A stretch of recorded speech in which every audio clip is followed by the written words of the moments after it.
The rain hammered the windows like it was trying to break into our apartment, each drop a tiny fist of fury. I sat across from Julian, my heart pounding louder than the storm outside, waiting for him to say anything that would undo the words he'd just thrown at me.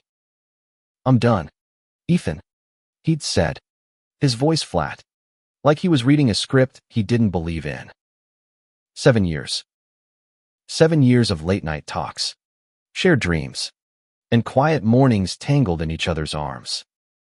And now, on the night we were supposed to celebrate, he was unraveling it all. I stared at the man I loved, his dark hair falling into his eyes, those green eyes that used to light up when he saw me. Now they were dull, distant, like he was already somewhere else. The table between us was littered with the remnants of our anniversary dinner, half-eaten pasta, a bottle of wine we'd barely touched. The candle flickered, casting shadows that danced across his face, making him look older than his 28 years.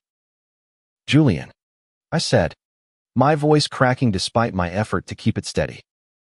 "What do you mean? Done?" He didn't look at me. His fingers traced the rim of his coffee mug, a nervous habit I'd always found endearing. Now it just made me want to scream. "I can't do this anymore," he said, his voice barely above a whisper. "It's too much. The hiding, the pretending. I'm tired, Ethan." I felt like I'd been punched. Hiding. Pretending. We'd built a life together in this tiny Brooklyn apartment, a sanctuary in a world that didn't always understand us. We weren't out to everyone. His family still didn't know, and my parents had only just started speaking to me again after years of silence, but we had each other. Wasn't that enough? "Talk to me," I pleaded, leaning forward. "What's changed? What's making you say this?" He shook his head, his jaw tight. "You wouldn't understand." "Try me." My voice was sharper now, desperation creeping in. He finally met my eyes, and for a moment, I saw the Julian I fell in love with, the one who laughed at my terrible puns, who held my hand through my dad's funeral, who promised we'd face the world together. But then his expression hardened. "I need space. I need to figure out who I am without you." The words hit like a freight train. "Without you." I pushed back from the table, my chair scraping against the hardwood floor. "Fine," I said, my voice shaking. "If that's what you want, I'll go." I grabbed my jacket from the couch, my hands trembling as I shoved my arms into the sleeves. Julian didn't move, didn't say a word. He just watched me, his face unreadable. I wanted him to stop me, to grab my arm and tell me he didn't mean it. But he didn't. The door slammed behind me as I stepped into the rain-soaked street. Brooklyn was alive with noise, cars honking, music spilling from a bar down the block, but all I could hear was the echo of his words. "I'm done." I walked, not knowing where I was going, the rain soaking through my clothes, my heart splintering with every step. I wandered for hours, the city a blur of lights and faces. My phone buzzed in my pocket, but I ignored it. Probably Julian, I thought, but I couldn't face him. Not yet. I ended up at a 24-hour diner, the kind with sticky tables and waitresses who called you hon. I slid into a booth, ordered a coffee I didn't want, and stared out the window at the storm. How had we gotten here? 7 years ago, we were just two college kids, meeting at a campus pride event. Julian was the confident one, all sharp wit and easy smiles, while I was the nervous guy who couldn't stop blushing when he talked to me.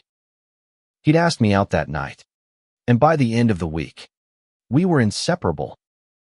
We'd faced so much together: his mom's disapproval when she found out he was gay, my struggle to come out at work, the countless nights we'd spent talking about our future. We dreamed of a house upstate, maybe a dog, maybe even kids someday. But now, those dreams felt like lies. My phone buzzed again, and this time I looked. A text from Julian. Where are you? I stared at the screen, my thumb hovering over the keyboard. Part of me wanted to tell him to go to hell. Part of me wanted to run back and beg him to take it all back. Instead, I typed, I'm fine. Need space too. I hit send before I could change my mind. The waitress refilled my coffee, her eyes kind but tired. You okay, hon? She asked. I forced a smile. Yeah. Just figuring things out. She nodded, like she'd heard it all before, and left me alone with my thoughts. I kept replaying the fight, searching for clues. Julian had been distant lately. Sure, but I thought it was just work stress. He was a graphic designer, always pulling late nights to meet deadlines. I'd been busy too, teaching at the community college, grading papers until my eyes burned. Maybe we'd stopped paying attention to each other. Maybe I hadn't noticed him slipping away. By the time I left the diner, the rain had slowed to a drizzle. It was past midnight, and the streets were quieter now. I walked back toward our apartment, not sure what I'd find when I got there. Part of me hoped Julian would be waiting, ready to talk. Part of me dreaded it. When I reached our building, I hesitated at the door. My key felt heavy in my hand, like it carried the weight of everything we'd built. I took a deep breath and went inside. The apartment was dark, the candle long burned out. Julian was on the couch, his head in his hands. He looked up when I walked in, his eyes red, his face pale. Ethan, he said, his voice breaking. I stopped in the doorway, my heart racing. What? I didn't mean it, he said, standing up. His hands were shaking, and he took a step toward me. I don't want you to go. I was scared. Okay. I'm scared. Scared of what? I asked, my voice barely above a whisper. He looked down, his shoulders slumping. Of losing you. Of losing us. I wanted to believe him, but the hurt was still raw, a wound that hadn't stopped bleeding. You said you were done, I said. You can't just take that back. I know, he said, his voice thick with tears. But I'm begging you, Ethan. Don't leave. Not like this. I stood there, torn between the man I loved and the pain he'd caused. The rain started up again outside, softer now, like it was waiting for my answer. I didn't move from the doorway, my jacket still dripping from the rain. Julian's words hung in the air, fragile and desperate, but they couldn't erase the ache in my chest. I wanted to cross the room, to hold him and pretend the last few hours hadn't happened, but my feet stayed rooted to the floor. Scared, I repeated, my voice sharper than I intended. You're scared, so you tell me you're done. On our anniversary. Julian flinched, like my words were a slap. I know how it sounds, he said, running a hand through his hair. I panicked. Ethan, I've been feeling like I'm drowning, and I didn't know how to tell you. Drowning. I stepped forward, the anger bubbling up. We're in this together. Julian, you don't get to just check out without talking to me. He looked away, his jaw tight. It's not that simple. Then make it simple. I snapped. Tell me what's going on. Don't make me guess. He sank back onto the couch, his hands clasped tightly in his lap. The silence stretched between us, heavy and suffocating. Finally, he spoke, his voice so soft I had to strain to hear him. My dad called last week. He wants me to come home for Thanksgiving. Alone. I froze.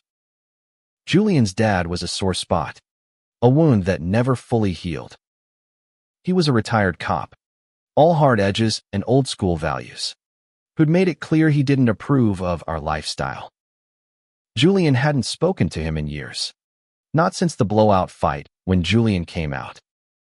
"What did you say?" I asked, my voice quieter now.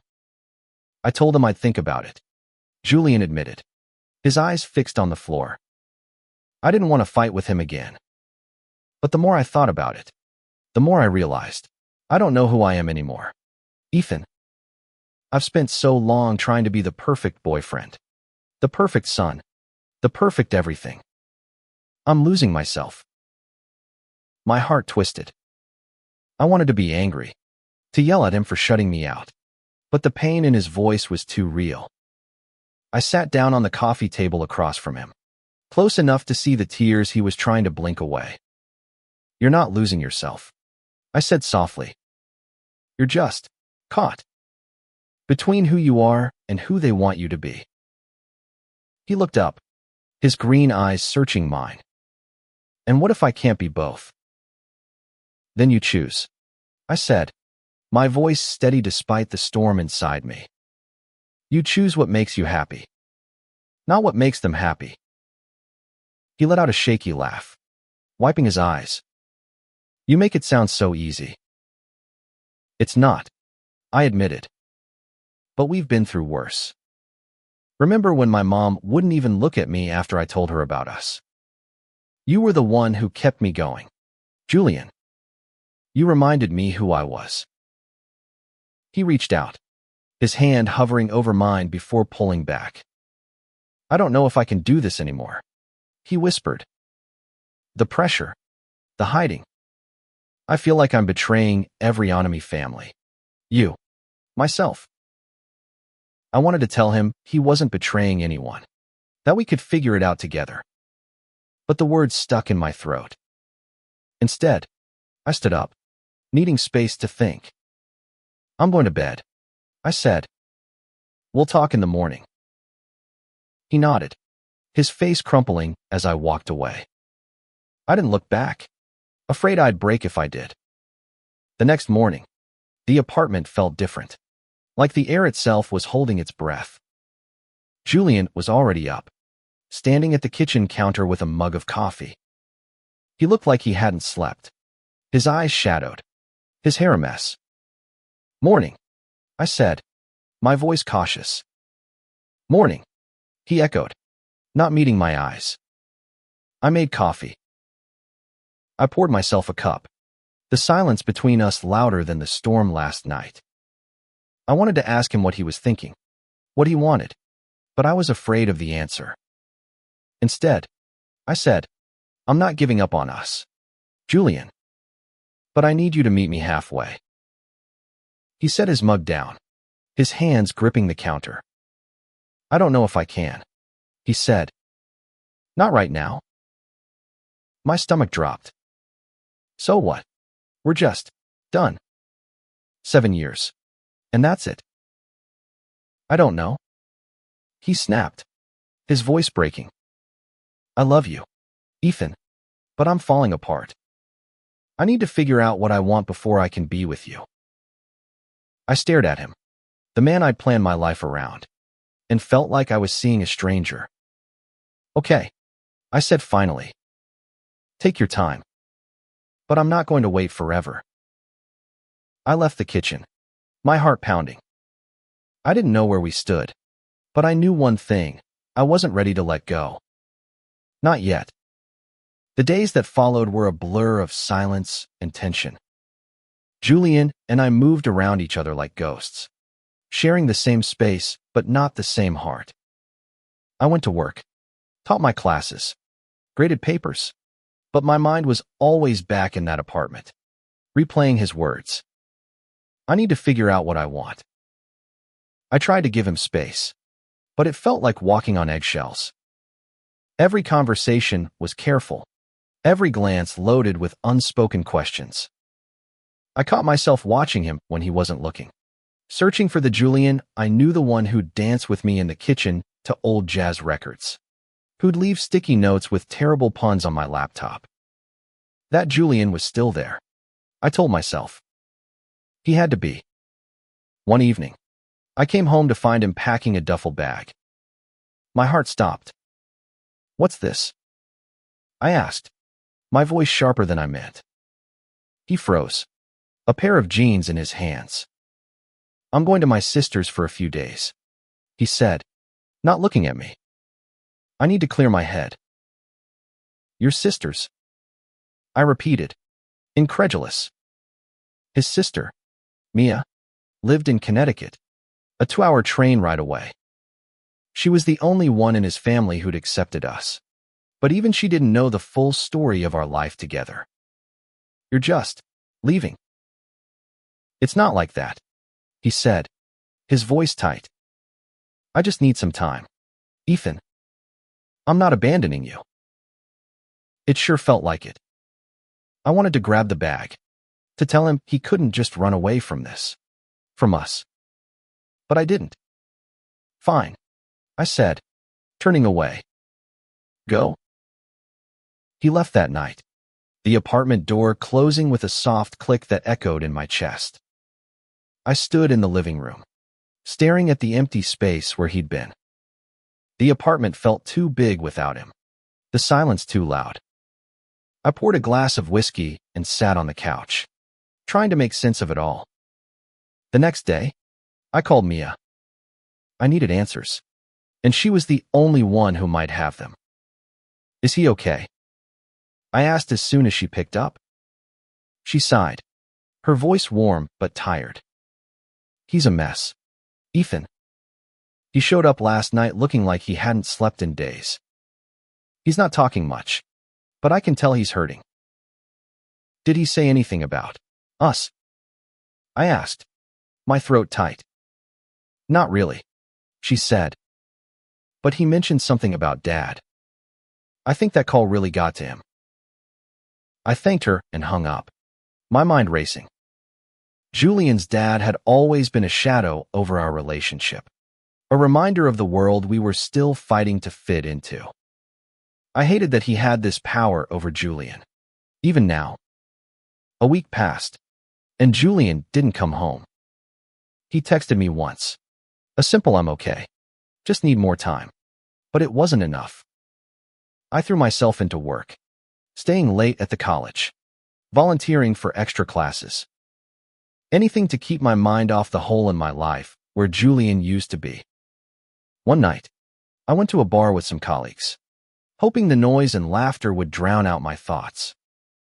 But as I sat there, nursing a beer, I couldn't shake the image of Julian's face, the way he'd looked when he begged me not to leave. I wondered if he was thinking of me, if he missed me the way I missed him. My phone buzzed, and my heart leapt, hoping it was him. But it was just a notification from work. I sighed, finishing my drink and heading home. The apartment was still empty, still quiet. I lay in bed, staring at the ceiling, wondering if this was the end. The next morning, I woke to a knock at the door. My heart raced as I opened it, expecting Julian. But it was Mia, her face pale, her eyes wide with worry. "Ethan," she said, her voice shaking. "It's Julian.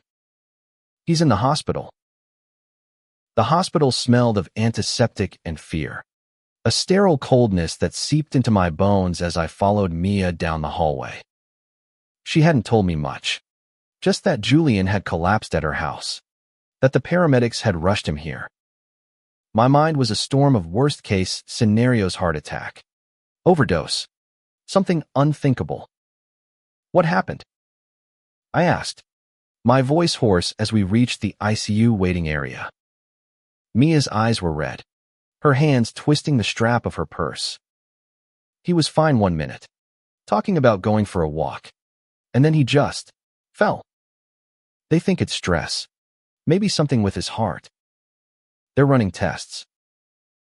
Stress. The word hit me like a brick.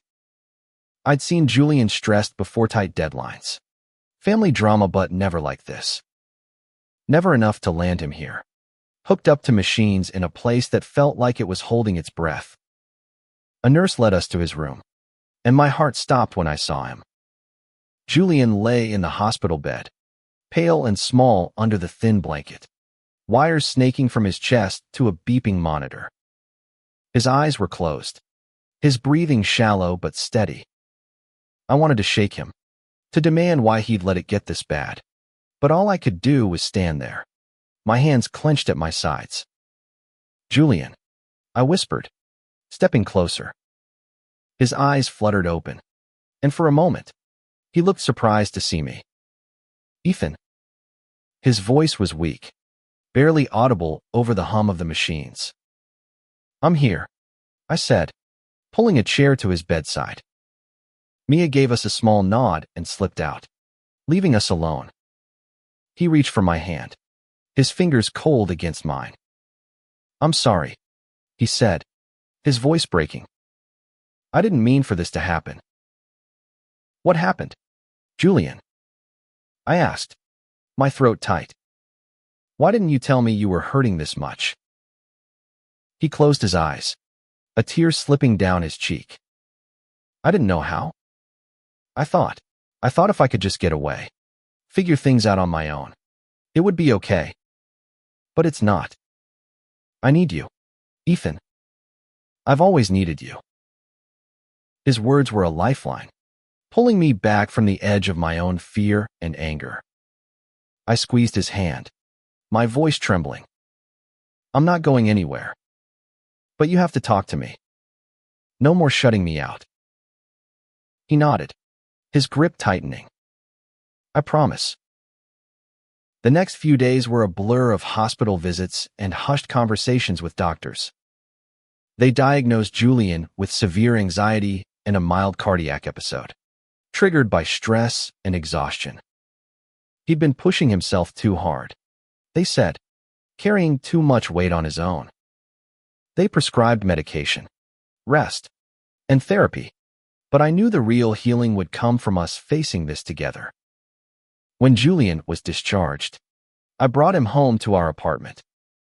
It felt different now, less like a battlefield and more like a place we could rebuild. He was quieter than usual, moving carefully, like he was afraid of breaking something fragile. Maybe he was. Maybe we both were. One night, as we sat on the couch, a pizza box opened between us. I asked the question that had been burning in my mind. "What did your dad say, Julian? What made you feel like you had to choose?" He sighed, setting down his slice. He said he'd only see me if I came alone. If I left you behind. He thinks I'm confused. That the Seuss just a phase. And part of me wanted to prove him wrong, to show up with you and make him deal with it. But another part, I don't know. I was scared he'd reject me for good. I reached for his hand, my heart aching for him. He doesn't get to decide who you are, Julian, or who we are. I know, he said, his voice soft. But it's hard. I want him to see me, really see me. And I want him to see us. Then we'll show him, I said, the words coming out before I could think them through. Together. The idea of facing Julian's dad felt like walking into a lion's den. But I meant what I said. If Julian needed to confront his past to move forward, I'd be there, holding his hand. We spent the next week preparing, not just for the visit, but for the bigger battle rebuilding what we'd nearly lost. Julian started therapy, a small step that felt monumental. I went with him to the first session, sitting in the waiting room with a dog-eared magazine, trying not to eavesdrop on the muffled voices behind the door.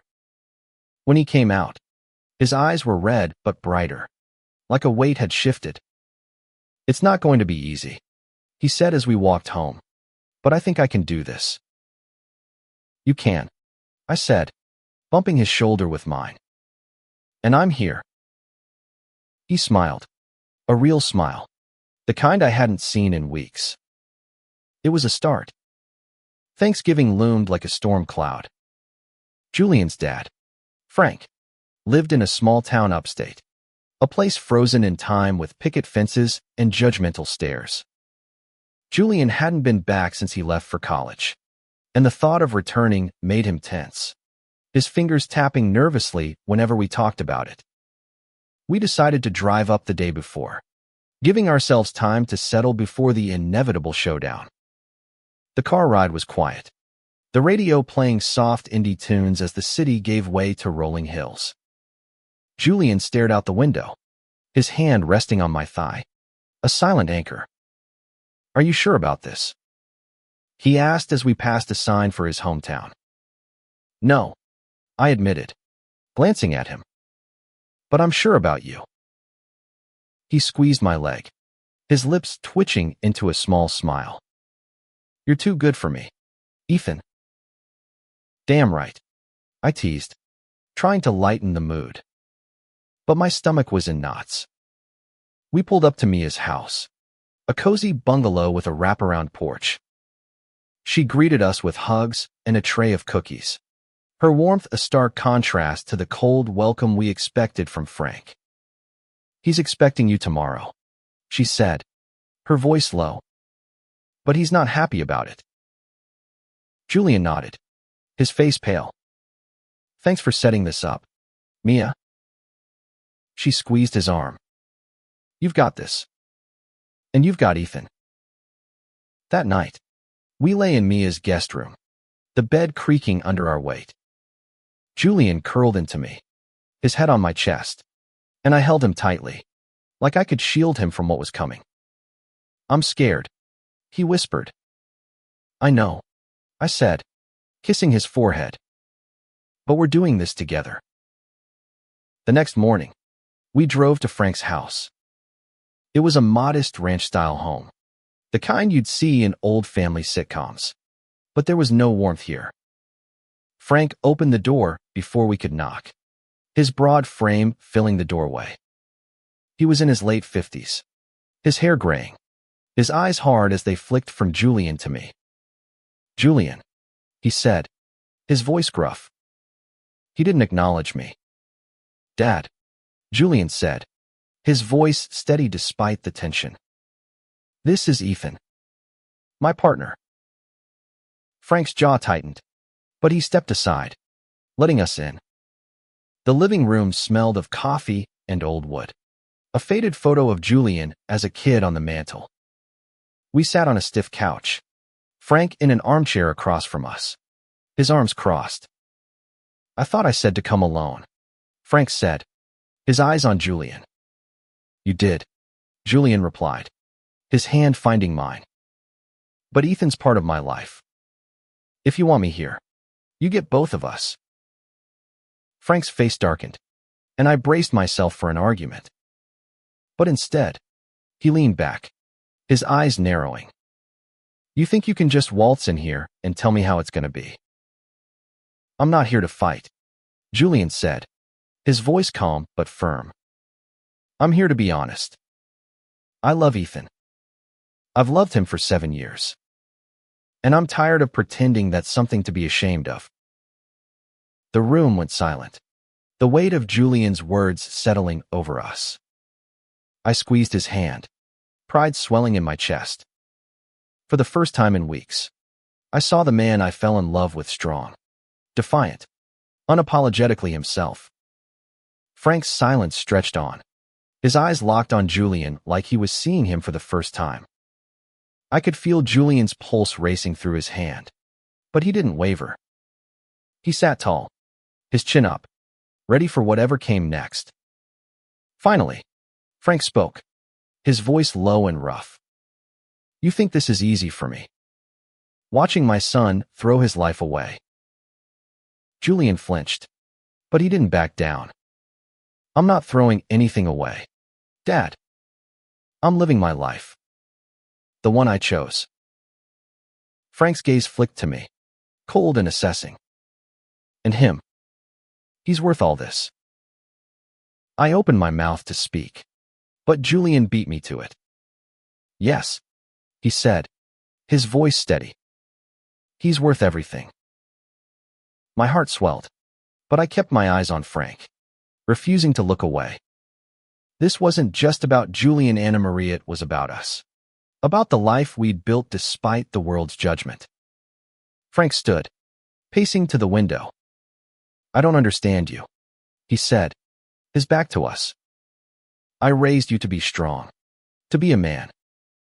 And now you're telling me this is who you are.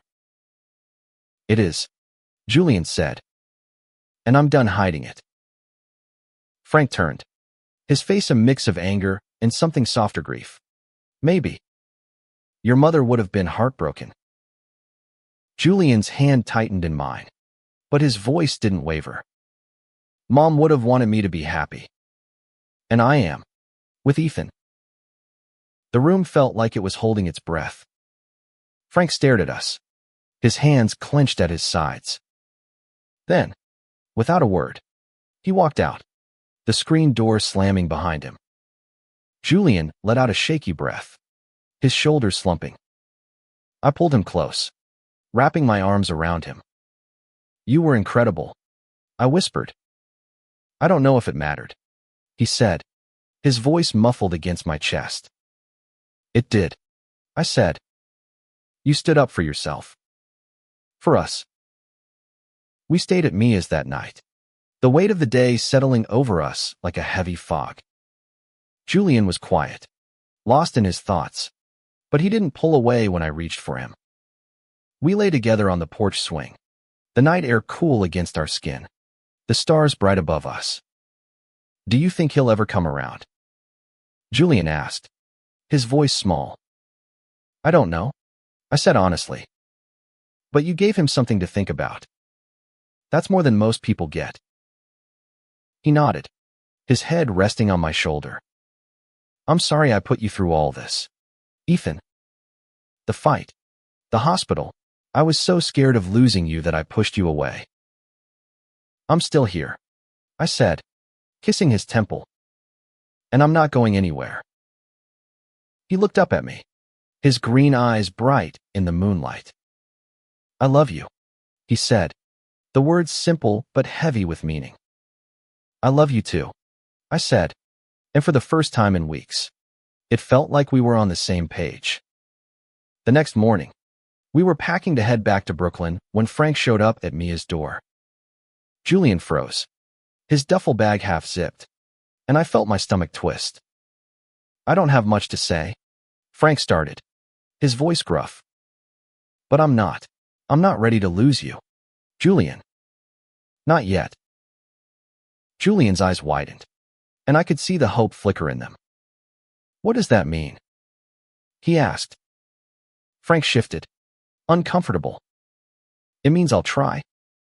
I don't get it, and I don't like it, but you're my son. I want you in my life. It wasn't acceptance, not fully, but it was a start.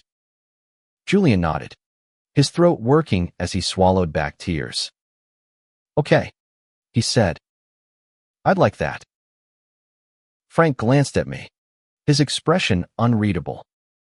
You take care of him, he said, more a command than a request. I will, I said, meeting his gaze. He nodded once, then turned to leave. Julian watched him go, his hand finding mine. For the first time, I saw a spark of hope in his eyes, a belief that maybe, just maybe, things could get better. The drive back to Brooklyn was lighter, the air between us less heavy. Julian held my hand the whole way, his thumb tracing circles on my skin, a silent promise that we were in this together. The city welcomed us with its familiar chaos-honking taxis, crowded sidewalks, the hum of life that never stopped.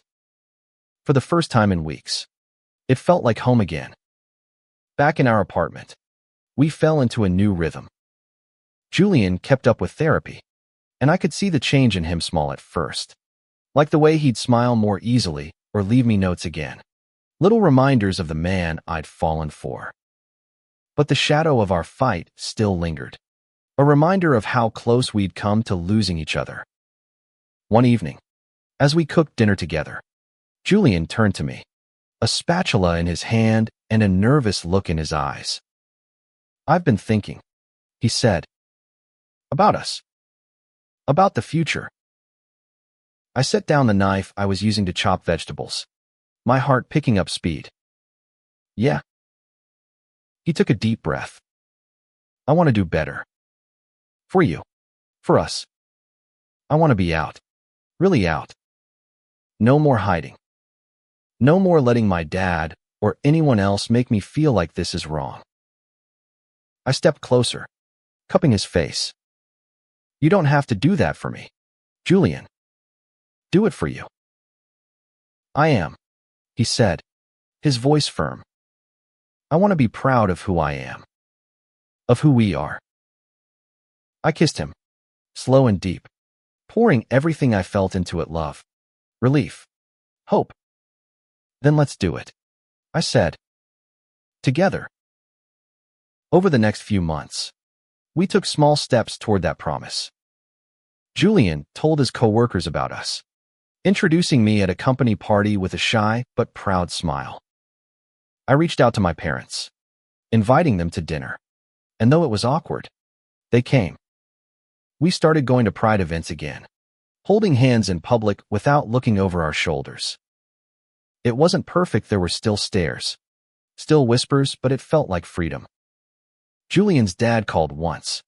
A short, stilted conversation that ended with an invitation to visit again. It wasn't much, but it was progress. Mia became our biggest cheerleader, sending us photos of her new puppy and joking that we needed to get one too.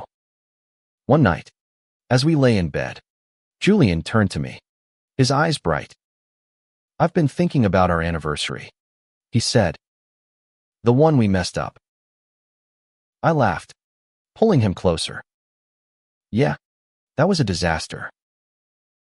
I want to do over, he said. Next month.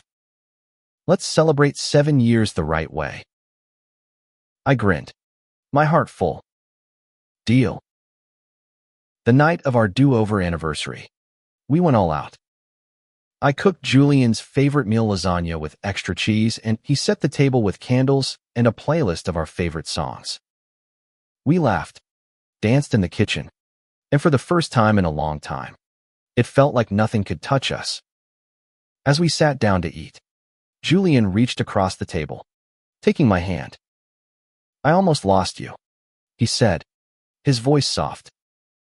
And I'll never let that happen again. You didn't lose me, I said, squeezing his hand. You never will.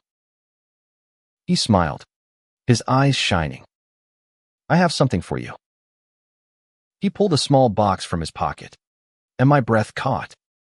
Inside was a simple silver ring, engraved with our initials. It's not a proposal, he said quickly, his cheeks flushing. Not yet. But it's a promise. That I'm in this, Ethan. For good. I slipped the ring on, my throat tight with emotion. I'm in too, I said. Always. We kissed, the candlelight flickering around us, the city humming outside. For the first time in months, I knew we'd be okay. The months that followed our do-over anniversary were a new chapter, one written in hope and hard-won trust. Julian and I weren't perfect, but we were honest.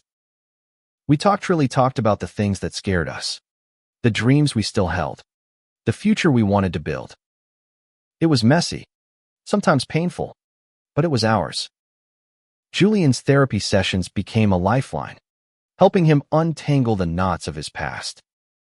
He started painting again, something he hadn't done since college, filling our apartment with canvases of bold colors and raw emotion. I'd catch him in the spare room we'd turned into a studio, his hands smudged with paint, a quiet focus in his eyes. It was like watching him come back to life. I wasn't untouched by it all, either. I started seeing a therapist too, working through my own fears of losing Julian, of not being enough.